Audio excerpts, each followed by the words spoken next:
पहलगाम दहशतवादी हल्ल्यानंतर भारताने पाकिस्तानला चांगलीच अद्दल घडवली आहे। या परिस्थितीच्या पार्श्वभूमीवर पाकिस्तानातील निर्वासित नेते आणि मुत्ताहिदा कौमी मूव्हमेंटचे फाउंडर अल्ताफ हुसेन यांनी पंतप्रधान नरेंद्र मोदींकडे मदत मागितली आहे। फाळणीनंतर भारत सोडून पाकिस्तानात जाऊन स्थायिक झालेले शरणार्थी म्हणजेच मुहाजिरांना तिथे त्रास दिला जातोय।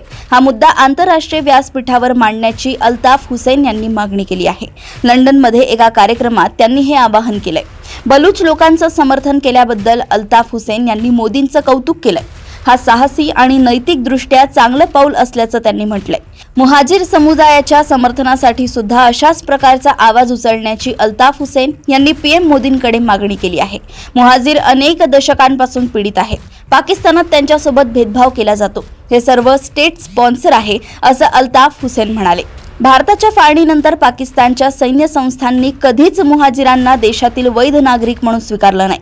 मुहाजिरांना त्यांचे अधिकार दिले नाहीत। सैन्य कारवाईत आतापर्यंत 25,000 मुहाजिरांचा मृत्यू झालाय। हजारो लोकांना गायब करण्यात आलंय असा आरोप अल्ताफ हुसेन यांनी केलाय।